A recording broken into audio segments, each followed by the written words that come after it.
Hi, it's Joy and today I'm going to be watching Stargirl Season 1, Episode 12, Stars and Stripe, Part 1, which means it's going to be a two-part finale, which means it's going to leave us on a cliffhanger, which means stress is inbound. But we've kind of been left on sort of cliffhangers as it is. Also, I wonder if we're going to get any revisiting of the original Starman, because Stars and Stripe was what he's with, whatever, I've forgotten his name, we're at Pemberton, Sylvester. What their relationship was like, or if it's just going to be like the new Stars and Stripe. But no matter what, when we're left off, we've got the ISA wanting to kill them now, we've got just a lot of stress happening basically. So I am so excited for this finale. I have absolutely loved this season. If you would like to check out my unedited version of this reaction, then please do go to my Patreon, where my first poll is up to announce or to choose a new show for me to watch. So if you do want to go and vote there, feel free. I do not have many patrons, so your vote will be counted. But yeah, anyway, I am just so ready for this show. Let's go for the penultimate episode. That is stressful. Dad, what's in there? He's not going to suddenly start talking to you, sweetie. I mean, if it's just the United States, the rest of us might come and try and save you. And they'll share our values. Oh dear. Murder anyone who gets in your way. Our secession quietly. Is Jordan gonna contribute to this little egomaniac speech? On our family or dead. And you're just feeling sad because the married woman you had a crush on, you've ordered her death. How sad for you. Men. Oh, you should be leaving faster. Oh, I don't like that they're separate. Okay, Mike. Mike. I brought you down here because I want to explain something to you. Or is he going to actually tell him? This isn't about an old car, okay? Put the sword down, the drill down. Your father asked you. And listen to me. Well, maybe if you'd parented him vaguely when he acted like that all season. Treating me like a little kid, because I'm not.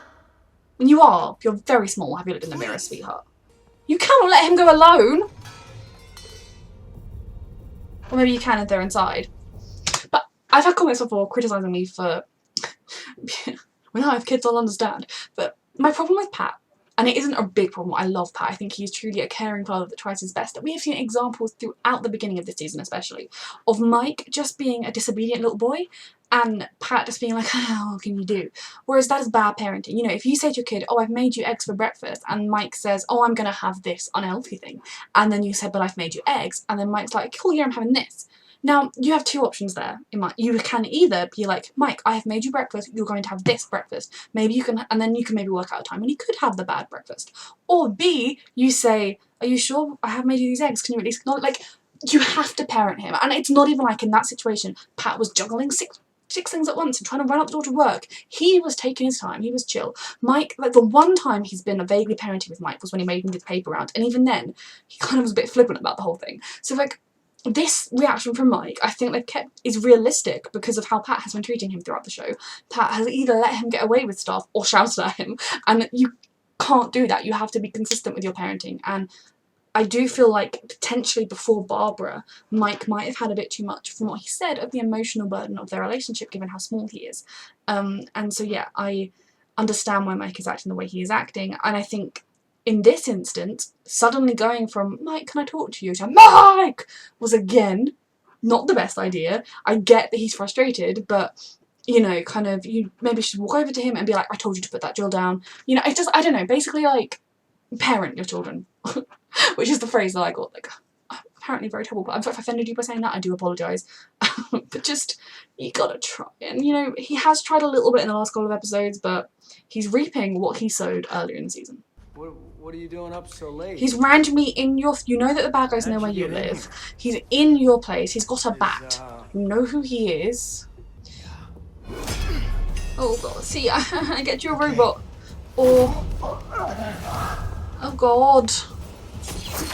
Oh thank god. Oh my god. Courtney, where are you?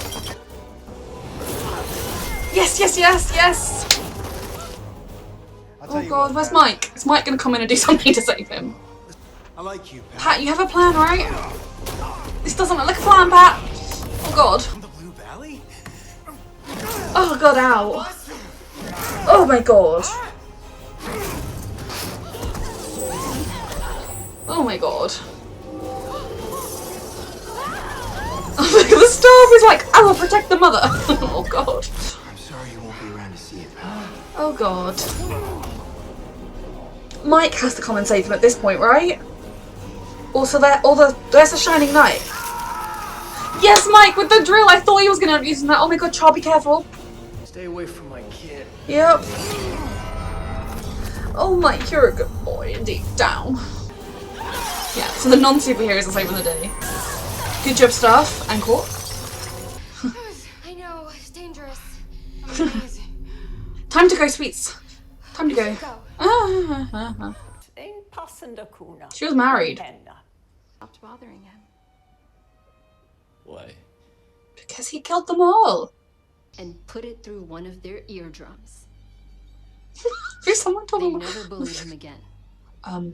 Thanks, Mum. I'm going to go and apply for foster care. Or I'm going to go and murder someone with my tuba. See, some of these kids have hope, but some of these kids do not have hope. I'd like to think we can have hope for Cameron. I mean, Nana's wasting electricity. Oh good, everyone's here. Who is that? Justin. It's Justin, right? With dinner. Hello, friends. That's just Stripe. Stripes. Oh, my team. I love them all. What a good little robot you are. I love this so much, but I'm so scared. Instead, I had to end him You didn't have to do anything. because of you. Just you wanted to come closer so you can stab him in the eye, because I'm here for that. Mother truly thinks of you. Stab him in the eye. You have shivs. He sees you. We don't want you. Kill him. You could have killed him. This is like a Professor X thing. How the hell are we going to stop this?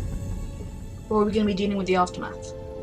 What kind of risk? What? So you're agreeing to let them restrain you. I suppose, can he do it with his mind? Will turn into slush. Well, I think that's a perfect option. Perfect ending. Melt. Melt. I know he's not going to. He doesn't appear to be melting and I'm very sad. The wretched thoughts. Because literally you'd have to go specifically looking for that. You could, if you wanted to, go and listen to all the nice thoughts people are having. Death of Henry. What do you mean? There was an But he's not dead because I've decided. That energy was absorbed. Seems like he really is dead. He was investigating the Injustice Society long before you were. Would have been good if they could have worked together.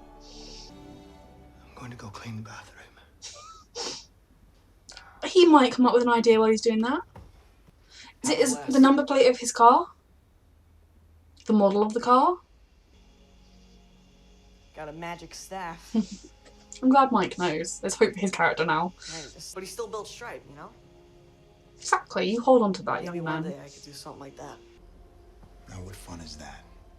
This Yeah. isn't about fun. You failed with the moving ones. Though if their plan is, You get they're too obviously much very pleasure scared from that they this could sort of stop their thing. plan in the next 8 Relish days. in violence. People turn on each other, I'm here for that. I'm saying you're unfit to be parents. Is she actually dead, or does that not kill her? Because I'm here for them killing each other. Why didn't you tell me about any of this before we got married?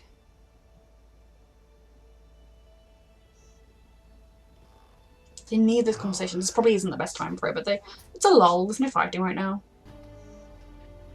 That was a good answer. I want us to be. I reckon for the show you will be in a long run. Wait, the 1966 Mustang. I told you this earlier, Rick, if you just listened to me. Right there. You did it. Room. Hmm. In there. He did a lot of impressive recon, no wonder This is they where they're killed building him. some sort of... Just to the American dream. Chuck thinks we can access their system from there. I'm stressed. No. This is a two-parter. Okay, well, you'll let a 15-year-old go? I'll be 16 in May. Well, everything's okay now. Oh goodness me. I'm stressed. Are you stressed? I'm excited, but I'm mostly stressed.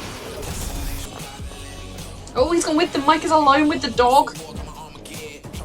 I suppose he's safe. Guys, can you hear me?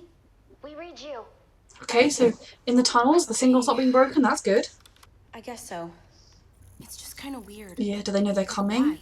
Or is it ready for Brainwave to go out? They're going to force people to what? They're probably good things, but it's still mind control. That's still wrong. That sounds good. I mean, I did joke that if we could do this to Is that right-wing not people, good? it would be good, but not Hey, when it's Pat, forced. Are you sure we're on the right side? It Here. only affects fully developed minds. Okay. What does that mean? Adults. What happens to They'll them? die. Their brains will shut down. They'll die. Like, How many? everything that they're arguing against is Only what I 5% believe in, of their target but audience. you can't brainwash people into doing Of it. You 100 can't take million over their people. brains. That is They're wrong. going to kill 25 million people? Give or take a few million, yes. Oh dear, they let you in. With whom do I have the pleasure of Oh speaking? dear. You think you have 30 minutes to stop us from broadcasting? Oh, is it 30 minutes until it's done? Is the broadcast about to happen? Oh dear.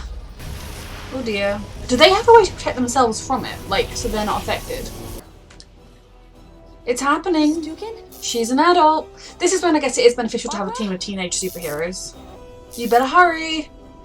Oh, my children. What do we do? You need to run, Courtney. He's a grown-up.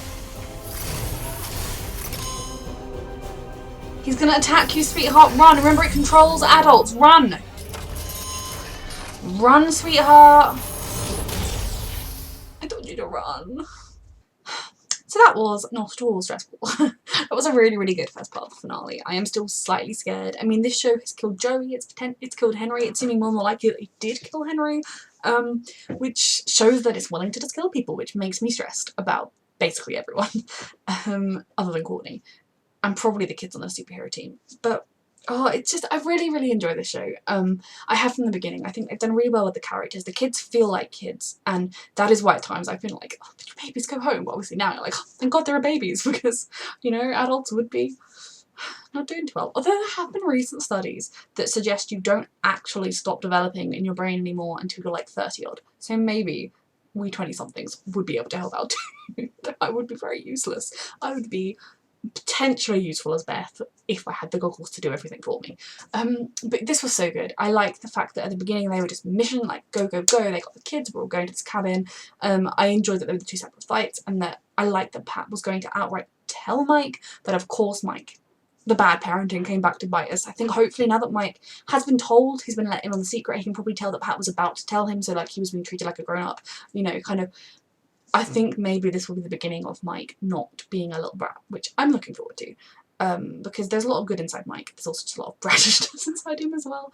But no, just seeing them all working as a team, having Rick finally getting to crack his dad's code is really important, because he'll feel that bit close to his dad. He kind of should have remembered that it was to try the car, given that the picture was right there, but children. So I really enjoyed that. Yolanda is obviously still struggling with Henry, and I think partly with that is because she's never truly got to get her. She's still suffering from what happened to her, and Henry never fully explained that he didn't actually share the pictures, etc. So she's still very confused about that, and then him dying and him telling him he was sorry, etc. It's like, I don't know how she's going to get over that beyond time. There's still a chance, I suppose, that, I know I saw someone commenting, I can't remember now if it was on my video or someone else's, it was probably someone else's, but that the snake man, Dragon King, has the magician's body, and he might have taken Henry's as well, so maybe that's the way we could revive him somehow. I don't know, I'm stressed. I don't really know where the show's going to end. I guess it's going to end with them stopping the tower and the mission, but the bad guys will still know who they are. So are they going to be like in a stalemate? Are they going to get them arrested? Like what? I honestly don't know how the show's going to go in season 2, unless it's going to be them on the run, which a lot of them are children who have been missing a lot of school. If Henry is miraculously going to be alive somehow, could he get into the machine and then use it to make the ISA members all forget that they knew who the JSA were and make them good people? But yeah, I think it's really fascinating. And like I keep saying with Henry Sr., yes, I'm sure if you read people's minds, it would be terrifying because they would have so many bad thoughts, but people have good thoughts too. You know, the most saintly of people will occasionally have a bad thought. No one is perfect. And that doesn't often, where you keep your negative emotions might be in your head. Like if someone you care about is doing something that you are really frustrated with, but you know that like you have no right to be, you might think, my God, they're so annoying, rah! So that you can in person be like, oh, hi, how are you? You know, I don't know, like there are situations in which you having those negative thoughts is actually a good thing. And then there are situations where you have an unreasonable negative thought, but then you catch yourself and you're like, what the hell are you saying, Joy? Get over it. You know, he's very flawed. We knew this. He's a villain, but yeah. But I do like the fact that on the whole they all really care about their kids. I do wonder if the principal's dead. She looked very dead, but that was quite random. Is it going to be that she's dead, but now that she's already told her son so he can step into the mantle next season? I'm intrigued about that. I'm concerned that Tigress and Sportsmaster are still out there. If they trace them to the cabin, then Mike is alone with the dog. I'm assuming the ISA members have some kind of implant that keeps them safe from what's happening, but who knows. Then we have I like the bit when Mike wanted to try the stuff to see if it would have chosen him, because I think there's no biological reason it's Courtney, it's just there'll be other people that it could also have been. I think Barbara and Pat, if they survive, will be okay. I think they will need time to work it out, but I think they'll be okay, especially because it's a TV show and then the whole family unit would fall apart if they weren't. I do, like I am saying, I do really wonder how it's going to go into another season because their identity, well, at least Courtney's identity is blown. I really enjoyed this little team, and I think Pat being controlled is terrifying. I feel like I had something else I wanted to say in my brain. Oh yeah, it's the fact that the ISA's motives are to force people to be good. And like I kept arguing when Lena Luthor was trying to do this plan, because if you haven't seen Supergirl, in season 4 or 5 of Supergirl, Lena Luthor becomes a villain for a while. Her big plan is to brainwash everybody into not hurting anybody else, which, you know, sure, if we could make violence be gone, the world would be a wonderful place, but it's so unethical, it's so wrong to forcibly control people's brains. You cannot do that. If you gave me a huge button and you were like, if you press this, there will no longer be any right-wing people in the world, I would be like, utopia? But obviously I would stop myself from pressing that button, because unless you can take them all, unless pressing that button will get them all to go to a place where they sit down and are re-educated and taken away from their either ignorant points of view or selfish points of view, they're going to stay being right-wing. They're going to stay being like, healthcare is not a right. So I don't understand. So everything that I think it's a really cool twist that their great evil plan isn't to have everyone worship them and to have everyone work really hard for them. It's literally just to make society genuinely better, but to do it in a way that is so intolerant and is so wrong that it is a bit of a moral dilemma. It does pause you for a second, but obviously it's wrong, and especially if it's going to kill lots of people, that is also wrong. So I thought that was a fun twist, and I think that is really the kind of villain Jordan is. He is willing to sacrifice people along the way, like he cared about Barbara, he was willing to kill her and her whole family to do his good aim, but he is such the villain that thinks he's doing the right thing. I mean, they all are, but Jordan is someone that truly believes in it, truly believes that he's doing the right thing for the right reason, and he doesn't want his sweet boy to be messed up in it all. It's just really, I really find these characters so fascinating, and like, Jordan's terrifying because, sure, like, his goals are vaguely good, but did he run for office? Did he try and do good things? Normally, no. So yeah, this is a fantastic episode. I'm so scared because, like I said, this show has shown it is willing to kill people. I'm kind of feeling confident that no one is going to die. Maybe Justin might die, but I feel fairly confident, touching wood, that all the main characters will survive just because it's only been a short one season. It's not like about 20 odd episodes, but I'm scared. So yeah, I love this show. I'm really looking forward to the finale, and I'm also really scared. Thank you so much for watching. If you want to check out the unedited version, go to my Patreon. Thank you for watching.